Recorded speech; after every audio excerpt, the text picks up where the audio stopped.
Olá, meu nome é Tainara Gagliano Garavello, sou pesquisadora, mestranda em Direito pela Universidade Federal do Rio de Janeiro, especialista em Direito Público e em Direito Internacional, e a minha contribuição para o evento é o trabalho Ressignificação dos Direitos Humanos e Fundamentais, uma análise da teoria tradicional à luz da teoria crítica.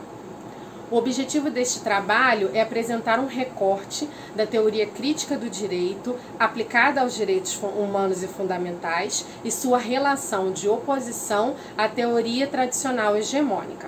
Foram selecionadas teorias paradigmáticas de ambas as correntes, perpassando por Robert Alexie e John Rawls, representando a dogmática tradicional, Richard Delgado, Jean Stefanik e Costa Douzinos, para destacar as diferenças entre as vertentes teóricas contrapostas. Não se pretende esgotar o tema dos direitos fundamentais e direitos humanos, mas sim impulsionar o aprofundamento do estudo das teorias críticas.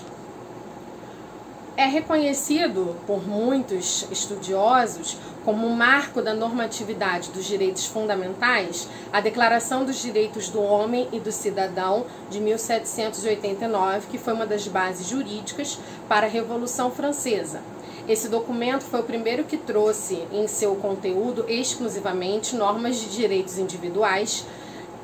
como garantias de liberdade, igualdade e isonomia. No entanto, esse não é o primeiro documento legislativo que traz esse conteúdo, mas foi inspirado na Bill of Rights de 1689, que trouxe direitos como imunidades parlamentares para a Inglaterra, e principalmente pela Declaração de Independência dos Estados Unidos em 1776,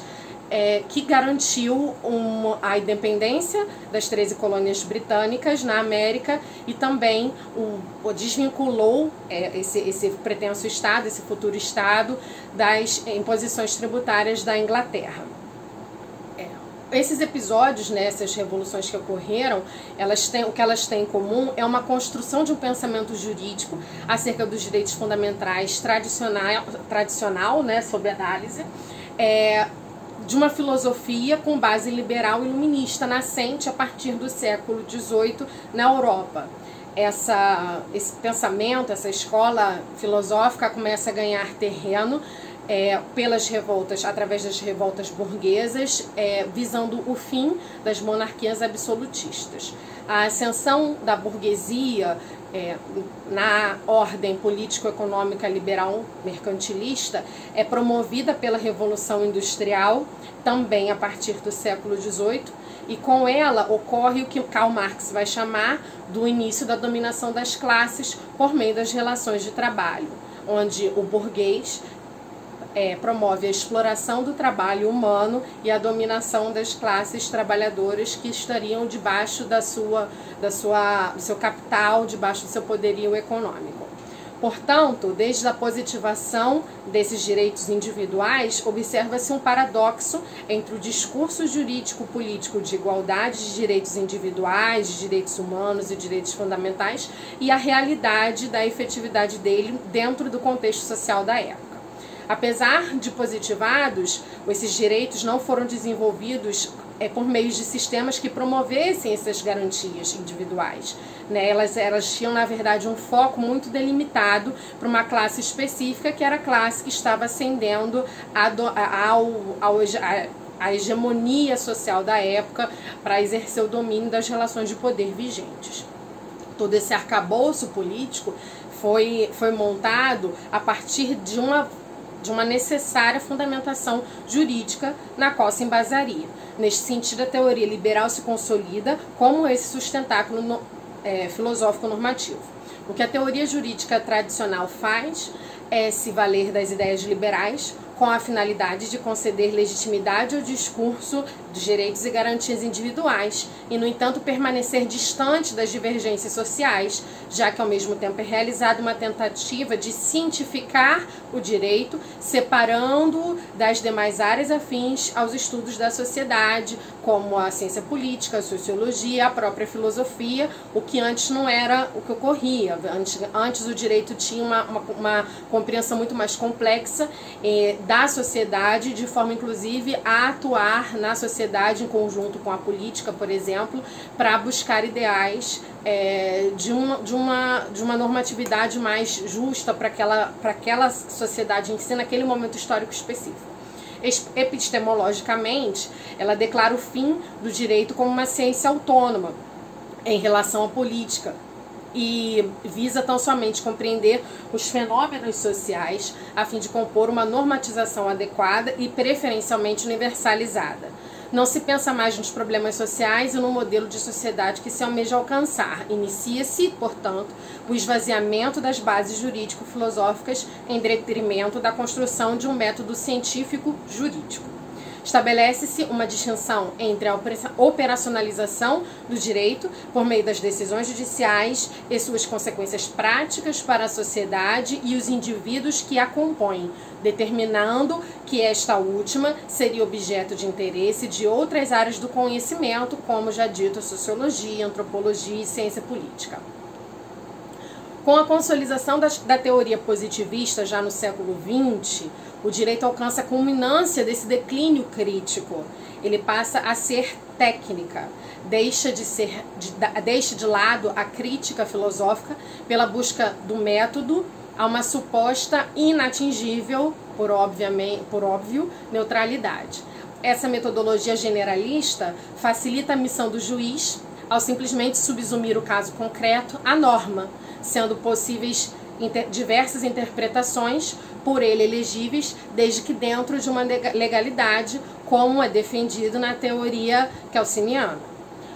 A contrário senso, as demandas sociais pelo reconhecimento de novos direitos crescem, sobretudo após a Segunda Guerra Mundial. Apesar disso, a ciência do direito se mostra isenta ao seu exercício efetivo, já que a teoria jurídica vigente é eminentemente voltada à dogmática, isolada da realidade, concedendo às demais áreas do conhecimento a responsabilidade por esse enfrentamento. Ao alavancar os movimentos pós-positivistas ou não positivistas, observa-se agora a persistente tentativa de se reduzir a discricionariedade das decisões judiciais, com o objetivo de alcançar uma teoria de justiça e uma teoria da decisão mais equitativa, neutra e novamente universal. Assim, teorias como de Dworkin e Alexis ganham forte aderência na comunidade acadêmica, visando a resposta correta ou a resposta mais adequada possível ao caso concreto, e tratando-se, obviamente, de casos difíceis. Estabelecem técnicas diferentes para buscar algo em comum, que seriam garantir os direitos fundamentais que já nessa altura já estão constitucionalizados. Busca-se alcançar essa garantia por meio de decisões judiciais que levem em consideração metodologias universalizadas, com a principal finalidade já mencionada de se reduzir a discricionariedade judicial. O que não muda ao longo do decorrer desses séculos e eu não gosto muito dessa palavra, mas de certa forma dessa evolução do pensamento, ou dessa desconstrução do pensamento crítico jurídico, o ethos da qual emanou toda essa construção técnico-normativa. Desde a sua concepção, a ideia tradicional de direitos humanos e fundamentais tem como alvo a proteção do indivíduo em face ao Estado, mas esse indivíduo acabou sendo um sujeito específico, homogêneo, que será contemplado por esses direitos, um indivíduo eurocêntrico. Esse pensamento ganha força, mas coloca à margem componentes essenciais para garantir que o ideal de igualdade, por exemplo, seja alcançado ao desprezar a historicidade e a pluralidade cultural, questões raciais e questões de gênero. Na verdade, o que ocorre é que esse pensamento ele é fundamentalmente voltado para a realidade europeia a partir do século XVIII, vem se consolidando, passa a realidade também dos Estados Unidos a partir do século XVIII, e se fundamenta em uma sociedade que busca homogeneidade dentro dela mesma, como é dito na teoria de Rawls, na teoria de Alexis, pensando-se a partir de uma universalidade do ponto de vista eurocêntrico. Não se pensa em outros tipos de sociedade, não se leva em consideração outras construções jurídicas possíveis, outras construções jurídicas possíveis em outras sociedades, e principalmente o fato das próprias sociedades que foram inicialmente pensadas na construção dessas teorias não serem de fato sociedades homogêneas. Nesse período do século XVIII, por exemplo, ainda existe o advento da escravização de negros, de escravização de povos tradicionais, o que de fato já é um embate na construção do que seriam direitos humanos para nós hoje. Naquela época, essas pessoas não eram vistas como seres humanos, pessoas com direitos equiparados e igualdade. A mesma coisa ocorre com as mulheres. As mulheres também não eram vistas como sujeitos de direitos que possuíssem igualdade, né? Então, desta forma, essa construção dos direitos fundamentais e dos direitos humanos, pela teoria liberal, que é mais difundida até hoje, deixa a desejar, né, por deixar de lado vertentes importantes da sociedade, a construção de uma sociedade que não precisa ser homogênea para ser justa, mas que pode ser heterogênea e ainda assim serem pensados novas formas de construir a justiça e a liberdade e os ideais dos direitos humanos e dos direitos fundamentais que alcancem todo o corpus da sociedade. No decorrer do texto, nós fazemos uma análise das teorias, né, das teorias que foram eleitas para a composição do trabalho, de Alexis e de Rawls, traçando, né, desde os direitos fundamentais de Robert Alexis até o liberalismo político igualitário de John Rawls, e depois partimos a partir do Critical Legal Studies, a partir da década de 60 nos Estados Unidos, até a teoria crítica da raça com Derek Bell, e aqui nós usamos os textos de Richard Delgado e Jean Stefanik para trazer, né, esse compilado de teorias críticas para o contexto do texto. E a partir desses exemplos nós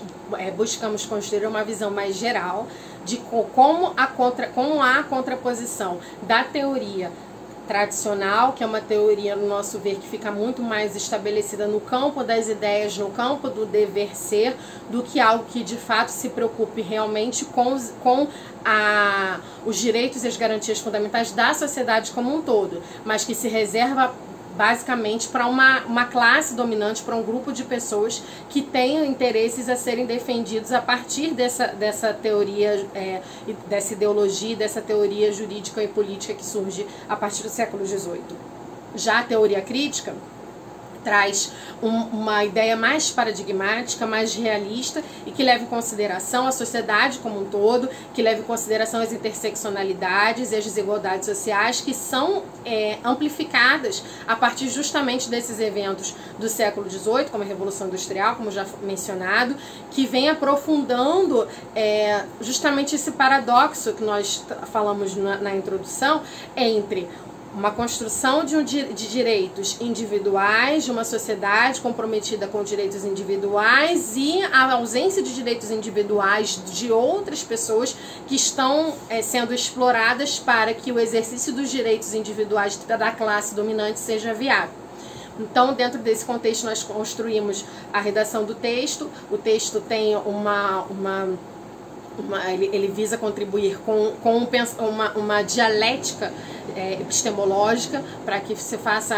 essa contra-argumentação através da teoria crítica, e termina com um pensamento mais radical e mais contemporâneo do filósofo Costas Douzinos, é um teórico crítico do direito também, e que vai falar com relação não só à questão dos direitos humanos como uma desconstrução dos direitos humanos a partir de uma ideia de que o ser humano é um status, e isso ele vai pontuando, né, desde a história, a partir da história, trazendo essa ideia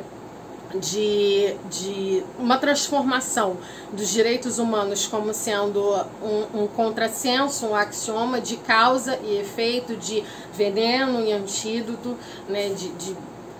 dentro dessa ideia de construção de direitos e garantias fundamentais. Concluindo, a efetividade da teoria dos direitos humanos e fundamentais, da dogmática hegemônica, é questionada a partir das suas raízes históricas pelas teorias críticas, que não vislumbram a possibilidade da concretização desses direitos sem a ruptura política e jurídico-ideológica que for estabelecida desde o marco da modernidade. Seja ainda de forma incipiente, com os estudos críticos na década de 70, passando pelos futuros recortes identitários, como a teoria crítica da raça, até ideias mais radicais, como essa proposta de desconstrução do cosmopolitismo atual como ideia de direitos singulares, que se conjugam em um vínculo independente